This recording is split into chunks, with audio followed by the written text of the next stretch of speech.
Bonjour mes petites lumières, ce serait pour vous faire le retour du post questions-réponses. Je vais commencer par la question de Nathalie Courtois. Vais-je avoir une réponse positive à ma candidature? Non, désolé.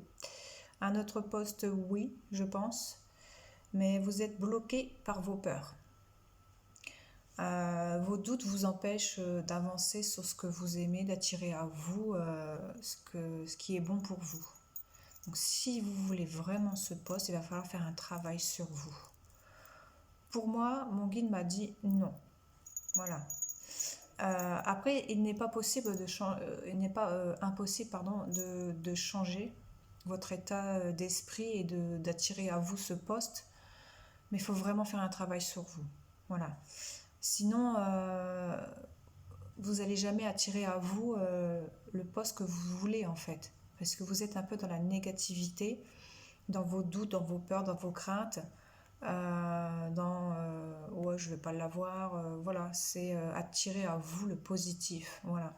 De toute façon, vous allez l'avoir ce travail fait pour vous, voilà. Comme je vous ai dit la dernière fois, vous allez faire petit boulot par petit boulot jusqu'à ce que vous allez trouver le bon. Mais pour trouver le bon, il faut vous faire confiance, il faut faire un travail sur vous. Donc moi, ce poste, je le sens pas trop, voilà. Vous me ferez un retour si vous l'avez eu ou pas. Si vous l'avez eu, tant mieux. Voilà. Mais pour l'obtenir, je pense qu'il faut mettre beaucoup de chance de votre côté, de positivité.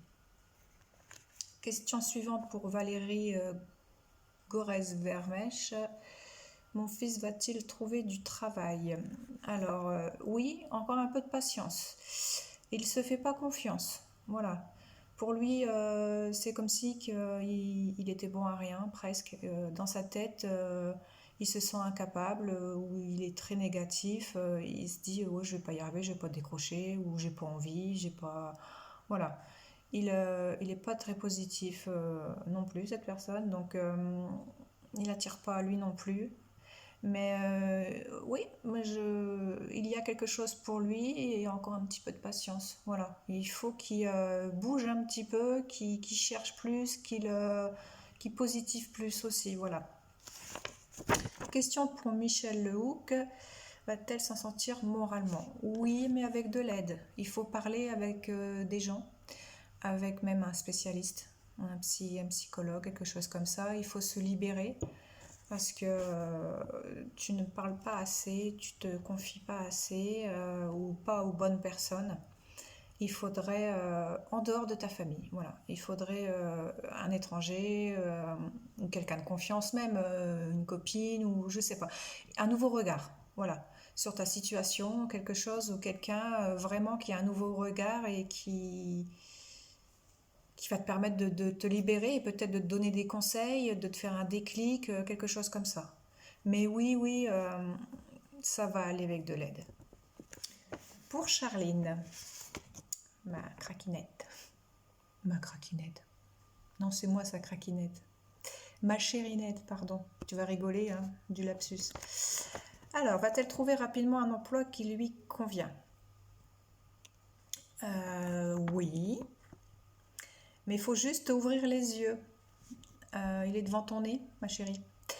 Et tu ne vois pas, ou tu passes à côté, ou tu postules ailleurs, mais voilà.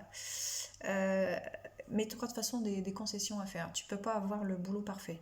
Il y aura toujours un petit truc qui fait que ça sera pas parfait, parfait. Voilà.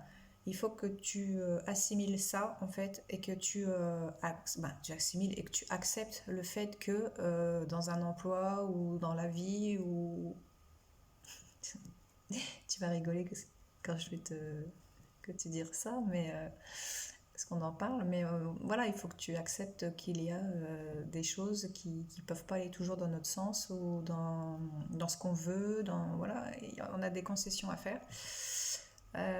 Qui ne sont pas toujours agréables, je te l'accorde, mais voilà, et je pense que oui, il est devant ton nez. J'ai tiré deux cartes et je suis tombée sur la synchronicité.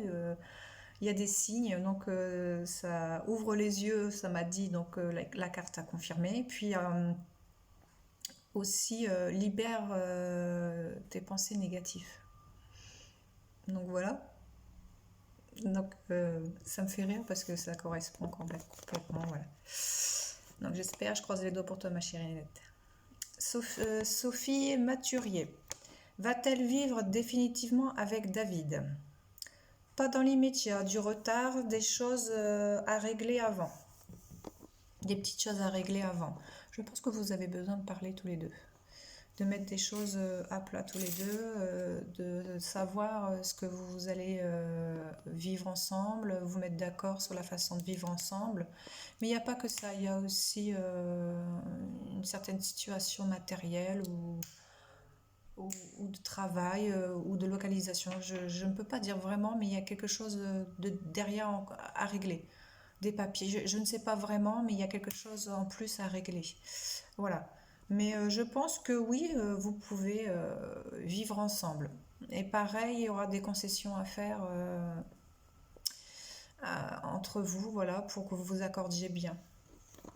Parce que ce n'est pas toujours le cas, voilà. Et je vous conseille de beaucoup, beaucoup communiquer. Une autre question pour Michel Lehoucq. Mon fils est-il présent? Mais bien sûr que oui, il est toujours là à côté de toi et il est triste de te voir. Triste, il ne veut pas te voir dans cet état-là. Il veut que tu remontes. Je le vois te suivre chez toi. Il est derrière toi, il te suit. Voilà. Et des fois, tu te poses, tu es assise, tu es pensive et il est là à côté de toi. Il pose sa main sur ton, je vois, il pose sa main sur ton épaule et il te réconforte. Pardon, la caméra bouge. Il te réconforte. Voilà. Et oui, il est bien sûr qu'il est là. Voilà. Il est malheureux d'être parti. C'était trop tôt. Il est désolé. Il me dit qu'il est désolé. Et ma petite maman, il me dit, ma petite maman, je suis désolée, mais t'inquiète pas, je suis là. Voilà. T'inquiète pas, il est vraiment là. Voilà, ce post est terminé. Il y a eu quelques questions. Merci pour la participation. Je ferai un autre post et des différents posts aussi. Voilà. Merci de me suivre. Bonne journée, mes petites lumières. Gros bisous à tous.